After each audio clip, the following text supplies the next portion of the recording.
Alright, if you want to speak English in your classroom, inspire your friends at high school, college, or whatever, then you just have to stay tuned because today this video includes all the vocabulary that you will need to use in your classroom with your friends. کچر تاسو هم یو سټوډنټ استئ په سکول کالج یا په انسټیټیوټ کې او غواړئ چې خپل ملګرو سره په انګلیش کې خبرې وکړئ نو بیا نن په دې ویډیو کې موږ تاسو لپاره د الفاظ او جملې راوړي چې د دې په مدد سره به تاسو په خپل کلاس روم کې خپل ملګرو سره په انګلیش کې خبرې کولای شئ.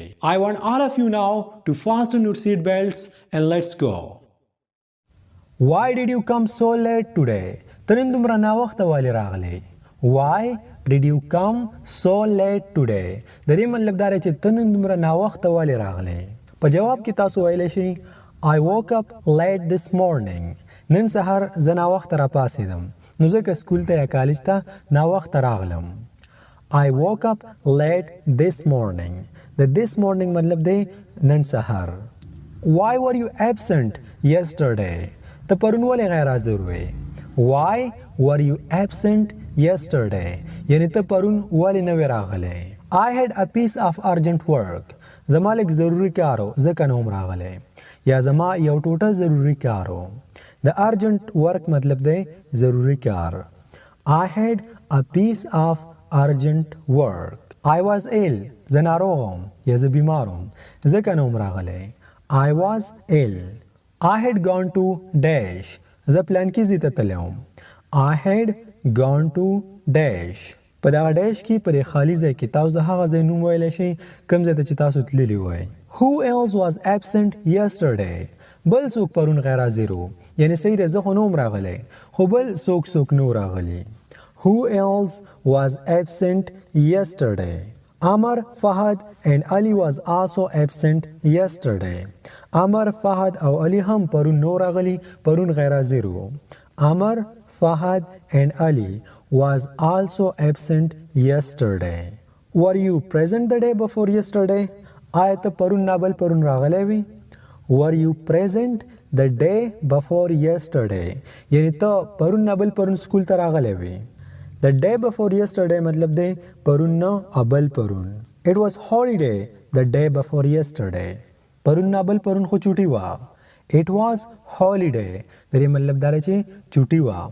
The day before yesterday پرون نه ابل پرون. What did you write in English yesterday? پرون په انګلیش کې څه ولیکل؟ یعنی تاسو پرون په انګلیش کې څه ولیکل؟ What did you write in English yesterday? We wrote a story and an essay. مونږ پرون په انګلیش کې یو کہانی ولیکله یو کیسه او یو ورکې مضمون ولیکو. We wrote مونږ ولیکو a story یو کیسه and an essay او یو مضمون. او که چېرته سم پکې نه وي لیکلي تش ریډینګ هم کړی وي نو بیا تاسو داسې ویلی شئ just reading. صرف ریډینګ هم وکړو سم ونه لیکل. just reading. We did not write anything. مونږ سم ونه لیکل. We did not write anything. Did the teacher take a test in English? پرون په انګلیش کې ټیسټ اخیستی و یعنی زمونږ استاد پرون په انګلیش کې ټیسټ تاسو نه اخیستی او که نه اوس هم پاتې دی. Did the teacher take a test in English? No, he postponed the test. نه هغه ویل چې ټیسټ به بیا واخلو. No, he postponed. د postponed مطلب دا دی که چېرته تاسو یو کار postponed کوئ نو دې مطلب دا دی چې اوس فعل حال تاسو دا کار نه کوئ دا به تاسو بیا وروسته کوئ یو ورځ بعد دوه درې ورځې یو میاشت بعد دې ولې نه وي خو فعل حال یې نه کوې دا به ته بیا کوې او دې سنټینس همدغه مطلب دی چې نه زموږ ټیچر ویل چې ټیسټ به بیا واخلو او که چېرته ټیسټ یې اخیستی وي نو بیا تاسو ویلی شئ yes he did. او مونږ ټیسټ ورکړو هغه رانه ټیسټ واخیستو. Yes, he did. Will you come tomorrow? ته به سبا راځې یعنی آیا ته به سبا راځې. Will you come tomorrow? Will you come the day after tomorrow? آیا ته به سبا نه بل سبا راځې. Will you come the day after tomorrow? یعنی ته به سبا نه بل سبا راځې. The day after tomorrow مطلب دی سبا نه بل سبا. The day before yesterday مطلب دی پرون نه بل پرون. Yes, I will. هو زه به راځم. Yes, I will. May I borrow your notebook please? یا give me your notebook please. درې دواړو یو مطلب دی. دا مطلب دی چې مهرباني وکړه دا کاپي دې لږه ماته راکړه چې زه ترې کار ولیکم. May I borrow your notebook یا copy please? Give me your notebook please. Sorry, I have given it to Atif. خفه نشي ما خپله کاپي عاطف ته ورکړې ده. Sorry, I have given it to Atif. او که چېرته ورته تاسو خپله کاپي ورکول غواړئ نو بیا ورته داسې ویلی شئ Yes, here you are. د here you are مطلب دی چې ها دا کاپي واخله. که چېرته هم څوک ستاسو نه څه وغواړي او دا ورته تاسو ورکوئ نو په دغه ټیم کې ورته تاسو ویلی شئ here you are یعنې دا پلان کیسز واخله. دا اوس موبایل هم کیدلی شي هر څه کیدلی شي. Sorry, mine is also incompleted. خفه نشي بخښنه غواړم زما کاپي هم نامکمل ده یعنې ما مکمل کړې نه ده. Sorry, mine is also incompleted. Ask someone else. د بل چا نه وغواړه. Ask someone else. د دې مطلب دا دی چې د بل چا نه وغواړه. May I borrow your pen please? یا give me your pen please. د دې مطلب دا دی چې مهرباني وکړه دا پن دې لږ راکړه لږ کار پې لیکم واپس پې درکړم. May I borrow your pen please? یا give me your pen please. Just for 5 minutes. صرف 5 منټو دپاره. Just for 5 minutes. Here you are. دا واخله یعنی پن در رانه غوښتو او پن واخله. Here you are. نو کله هم چې تاسو چاته څوک درنه څه وغواړي او ورته ورکوئ نو په انګلیش کې ورته ویلی شي Here you are او مطلب یې دی چې ها دا واخله. Thank you. مننه. Did you write yesterday's lesson? تا پرونی کار لیکلی یعنی آیا تا پرونی کار لیکلی او که نه چې زه یې درنه ولیکم. Did you write yesterday's lesson? Yes, I did. که چېرته م لیکلی وي نو ورته ویلی شي Yes, I did. هو ما لیکلی دی. او که نه م وي لیکلی No, I didn't. یا No, I did not. د didn't او د did not یو مطلب دی چې نه ما خو نه دی لیکلی. Did you complete your notebook? تا خپله کاپي مکمل کړه. Did you complete your notebook? مطلب یې دا دی چې تا خپله کاپي مکمل کړه او که نه. Why don't you complete your notebook? ته خپله کاپي ولې نه مکملې؟ Why don't you complete your notebook? یعنی ته خپله کاپي ولې نه مکملې؟ May I come in please? دا سنټنس خو به تاسو ډېر زیات ویلی وي او کیدای شي چې اوس یې م وایئ او د دې مطلب دا دی چې آیا زه دننه راتللی شم یعنې ما ته د دننه راتللو اجازت شته او که نه. May I go to the toilet please? یعنی زه ټوایلټ ته تللی شم ما ته دا اجازت شته چې زه ټوایلټ ته لاړ شم. May I ask a question please? زه یو پوښتنه کولی شم یعنې ما ته د پوښتنې کولو اجازت شته چې زه ستاسو نه یو پوښتنه وکړم. May I ask a question please? May I sit over there please? آیا زه هغلته کېناستلی شم؟ فار ایگزامپل په بورډ باندې ستاسو ټیچر کار ولیکو او تا ته نه ښکارېږي د یو سایډ نه او ته غواړې چې د بورډ ته لږ ورنږدې شي نو ته به دا کار ولیکې نو په دغه ټایم کې تاسو داسې ویلی شئ May I sit over there please? او د دې سنټنس مطلب دا دی چې آیا زه هغلته کېناستلی شم دلته راته بورډ نه ښکاري. May I drink water please? آیا زه اوبه څښلی شم یعنې زه لږ بهر وځم چې اوبه وڅښم. May I clean the board? آیا زه بورډ صفا کړم.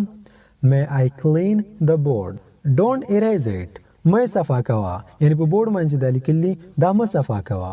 فار ایگزامپل تاسو کار لیکئ او تاسو لا مکمل کړی نه دی او ستاسو ملګری سم تیز دی بس بورډ ته ولاړ دی او دا لیکل صفا کوي نو په دغه ټایم کې ورته تاسو ویلی شئ Don't erase it. تاسو ورته داسې م ویلی شئ Don't clean it. I have not written it. ما نه دی لیکلی. I have not written it. یعنی ما دا خط نه دی لیکلی. May I start reading? آیا زه ریډینګ شروع کړم. May I start reading? What page is it please? کم پیج دی. اکثر له ټیچر سبق وي او تاسو ته پته نه لګېږي چې کم پیج دی نو تاسو ویلی شئ What page is it please? کم یو پیج دی. I did not understand it. زه په دې باندې پوه نه شوم. I did not understand it. یعنې زه په دې باندې پوه نه شوم. Could you please repeat that again? آیا ته دا یو ځل بیا ویلی شئ. Could you please repeat that again? یعنی آیا ته دا یو ځل بیا ویلی شئ. Thank you sir. Now I got it. یعنی ډیره مهرباني سر زه اوس په دې باندې پوه شوم یا مننه استاد زه په دې باندې پوه شوم. Look at the board. بورډ ته وګوره. Look at the board. write on board په بورډ باندې ولیکه write on board don't write my name on board زما نوم په بورډ باندې ونه لیکي don't write my name on board زما نوم په بورډ باندې ونه لیکي turn the page پاڼه واړوه یعنی پیج بدل کا turn the page put the books in your bag کتابونه په بیگ کې کېږدئ put the books in your bag what time is it څه ټیم دی what date is today نن څویم تاریخ دی what day is today نن د څه ورځ ده what day is today don't disturb us موږ مه تنګوه don't disturb us د دې مطلب دا دی چې موږ مه تنګوه موږ مه په عذابوه bye see you tomorrow کله چې تاسو د خپل ملګري نه رخصتېږئ نو ورته ویلی شي bye see you tomorrow یعنی د الله په امان سبا به بیا ګورو یعنی سبا به بیا ملاویږو and now with this sentence finally we came to the end of this video thank you so much for watching this lesson همدغه سنټنس سره زموږ ویډیو اختتام ته رسي که چېرې تاسو یو سټوډنټ استئ نو زما یقین دی انشاءالله چې دا سنټنسز به ستاسو ضرور خوښه شوي او دا به ستاسو ډېر زیاتې په کار هم راشي د دې نه بعد که چېرې تاسو موږ ته څه قسمه مشوره راکول غواړئ یعنې تاسو موږ ته دا ویل غواړئ تاسو په یو ټاپک کې مشکل وي نو موږ ته لاندې په کمنټ سیکشن کې ووایئ او انشاءالله موږ به کوشش کوو چې ستاسو د خوښې په ټاپک باندې ویډیو جوړه کړو ځکه چې دا ستاسو خپل چینل دی او د دې نه علاوه که چېرې تاسو ته د انګلیش په ګرامر کې مشکل وي لکه د انګلیش 12 ونه ټینسونه موږ آلریډي په دې باندې ویډیو جوړه کړې ده په یو ویډیو کې د انګلیش 12 ونه ټینسونه ایکټیو پیسیو وایس ډایرکټ انډایرکټ پارټس اف سپیچ او داسې ډېر څه چې د هغې په مدد سره تاسو په ډېر کم وخت کې روان انګلیش زده کولی شئ که چېرته زموږ ویډیوګانې تاسو ته فایده در رسوي نو بیا مهرباني وکړئ زموږ چینل تاسو سپورټ کړئ او هغه ملګري چې هغوی انګلیش زده کول غواړي نو هغې سره هم تاسو دا شیر کړئ see you inshallah next time with another precious lesson until take care and goodbye